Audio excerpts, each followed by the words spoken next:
Hey everyone, this is an update to my Hexblade Vex melee setup. Since the Groundbreaker changes, this has felt relevant to do. Also, I should say I update the Mobalytics written guides before any update videos, so check on those if you're interested in build updates. I also want to thank Joe Forlong, who originally inspired the setup I posted a bit after launch for Melee Vex. Since then, we've had many discussions about Melee Vex, and after the Groundbreaker patch, we've pretty much ended up with this same setup. Only he plays Trouble, I play Reapers, and it's a 1 skill point difference, so yeah. But this has felt like the best overall setup for playing true melee and still being effective at building up Groundbreaker to get the necessary boss damage, just because of how much Slippy is boosted by having Reverberations and Infusion. But there are cursed things brewing in Green Tree related to converting gun damage into skill damage, using Mortal Terror, and the fact Groundbreaker is also skill damage and is able to proc a bleed results in many triple dips, double dips, and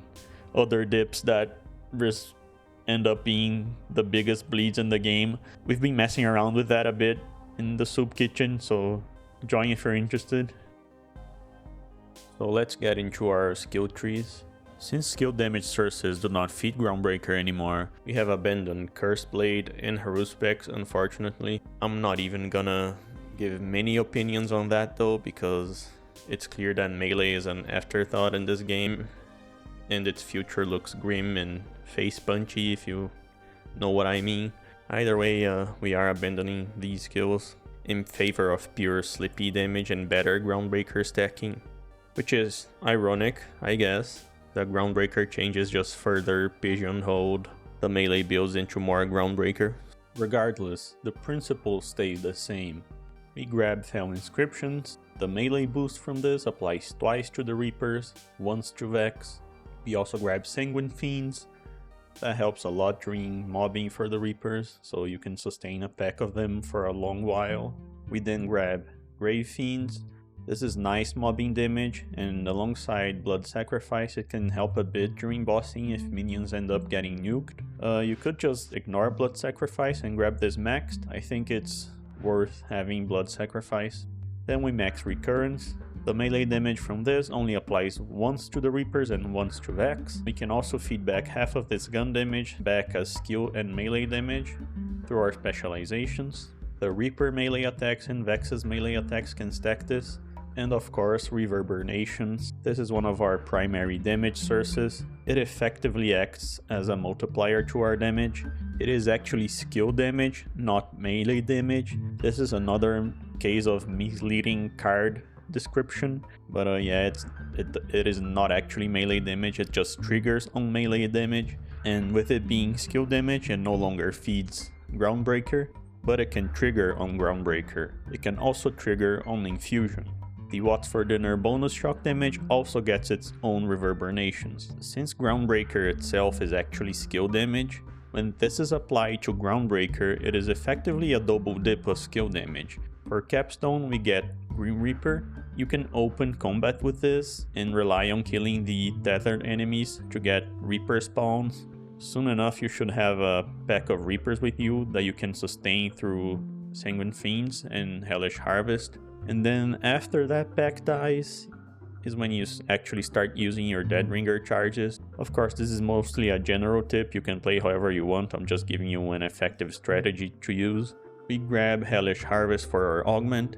This is a very nice damage boost to our Reapers, and it is also a source of sustain for them. Now another thing you can do here in terms of augments, depending on the boss you're facing, is use Coven alongside Spectres.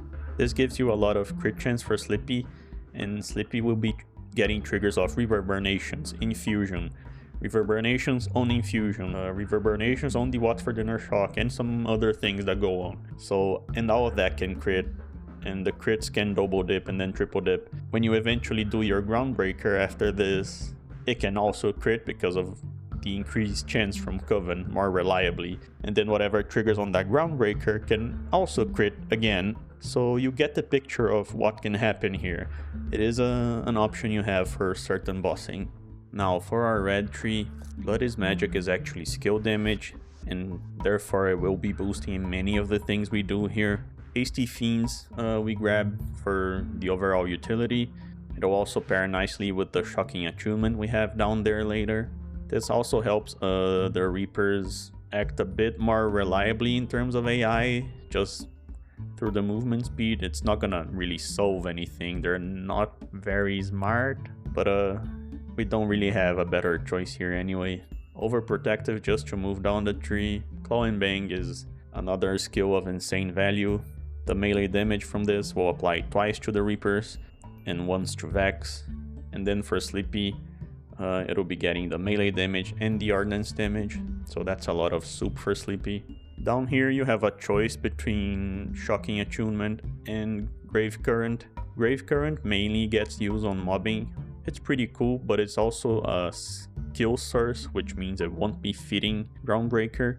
If you want to really min-max damage, then you probably want to go Shocking Attunement alongside some of the gun damage conversion into skill / melee / ordnance damage stuff that we have access to on specializations. This is also pretty easy to maintain uptime on, as long as you have some weapon equip speed rolls and MALIWAN license switches. Those will be just pretty fast, you can just swap around, and you'll be wanting to use Shock Attunement on your melees and sleepies anyway for some of the bosses, because their first bar is sometimes a shield bar, which means you'll want that multiplier of the elemental matchup anyway, and then you have this on top of it, feeding more damage onto whatever you do.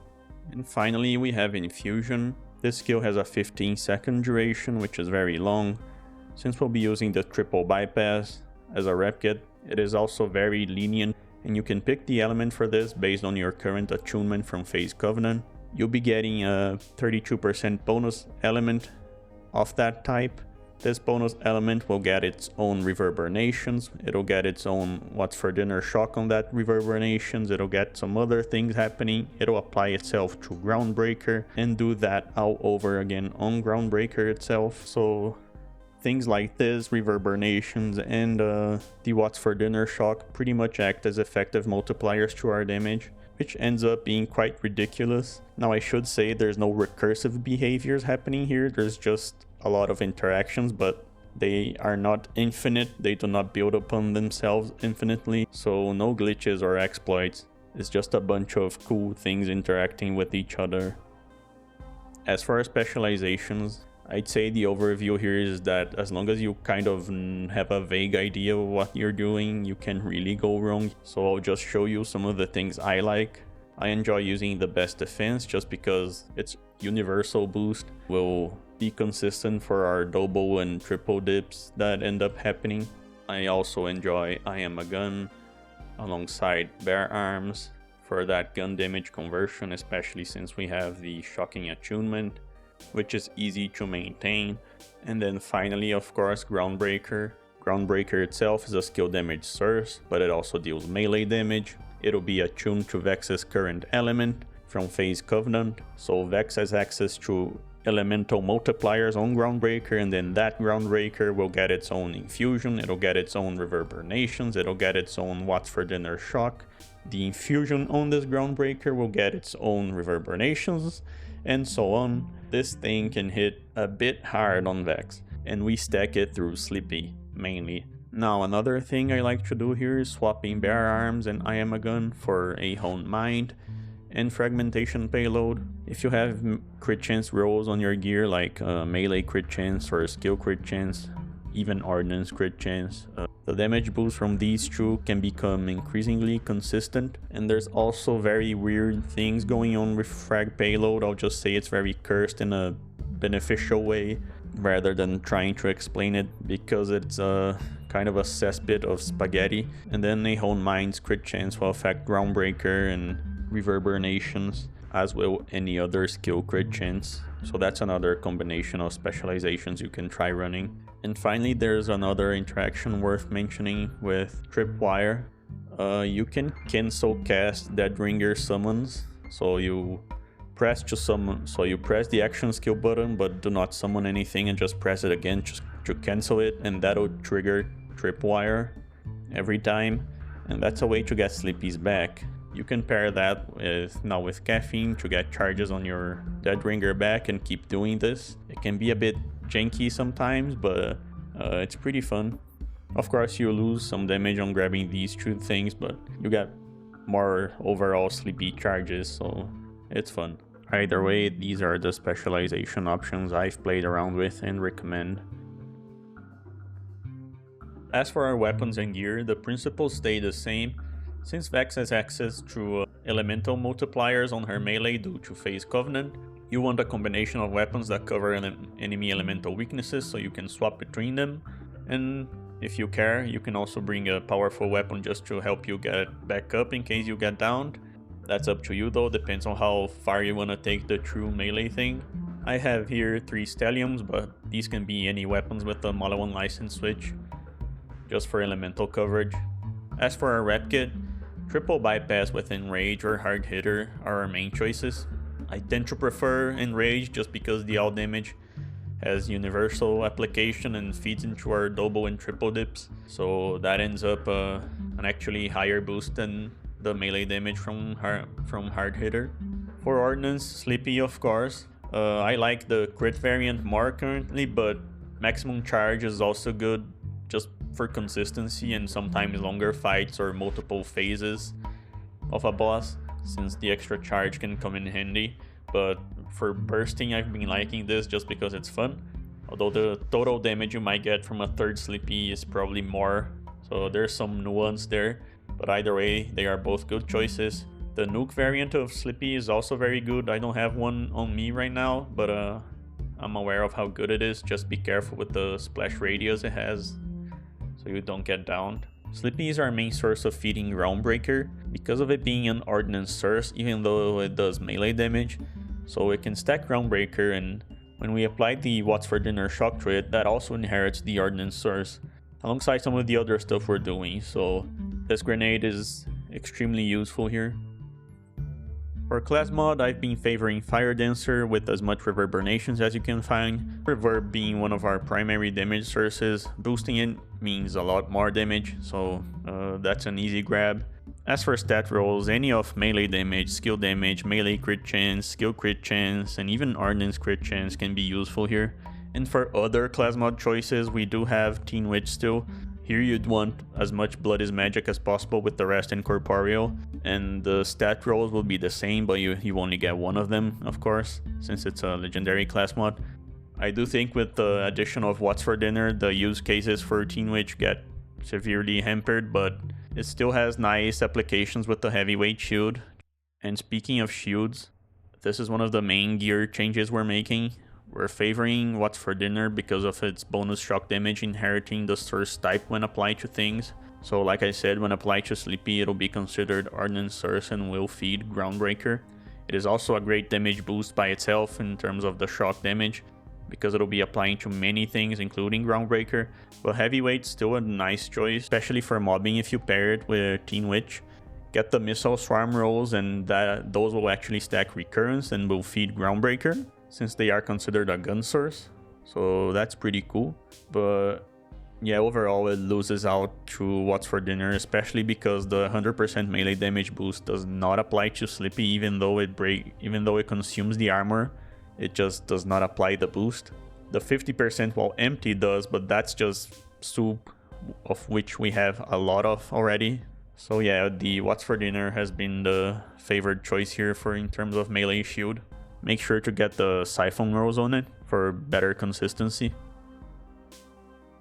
One cool thing about the What's for Dinner shield is that both the legendary overshoot booster effect and the Siphon part can be triggered by the Dead Ringer drain on minions, as you can see on screen right now.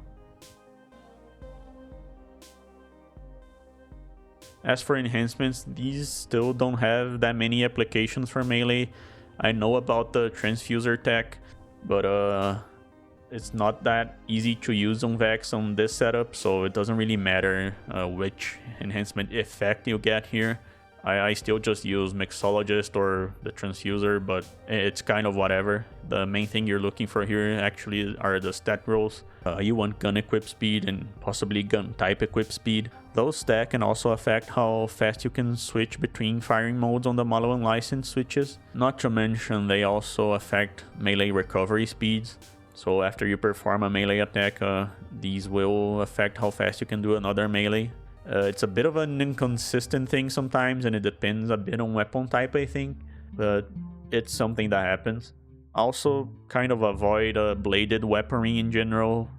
A bunch of them slow down melee animations and cause larger recovery times for no discernible reason, and none of them have melee boosts. As for firmware, the main thing you care about here is having at least tier 2 real big fist and tier 1 action fist. The rest is all kind of flexible. I've been liking 1 airstrike for the increased splash radius on Slippy, although this can be a bit dangerous. And I've been also liking the tier 2 action fist for the Reaper damage boost. However, you can play around with things like Gadget Ahoy, for example, for better Slippy cooldown, and any other tier 1s and tier 2s that could be of your liking. So yeah, the tier 2 action fist alongside the tier 1 airstrike can be used as something else of your liking. Just make sure to keep the tier 1 action fist and the tier 2 real big fist. And that's it for this build. I'll leave you to some gameplay footage if you wanna see more of the build in action. But other than that, have a nice day and thank you for watching.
This part.